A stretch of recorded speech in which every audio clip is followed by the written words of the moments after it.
I will create an online course website for you. So let's go to the screen and let me show you what kind of functionality you will get.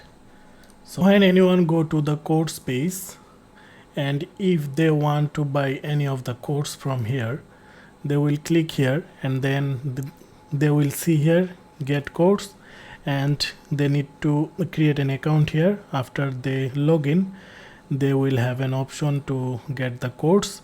It will go directly to the checkout page, and they need to buy the course here. When they will click proceed to checkout, then they can see the address option and the payment option here. Then they will place the order and you will get the money. After finish the payment things, when they will go to their account and they will go to the enroll course, they can see which course they have enrolled. If they will go to the course that they have just now purchased, then they can see the course content look like that way. So what are you waiting for? Send me a message and let's start creating your online course website.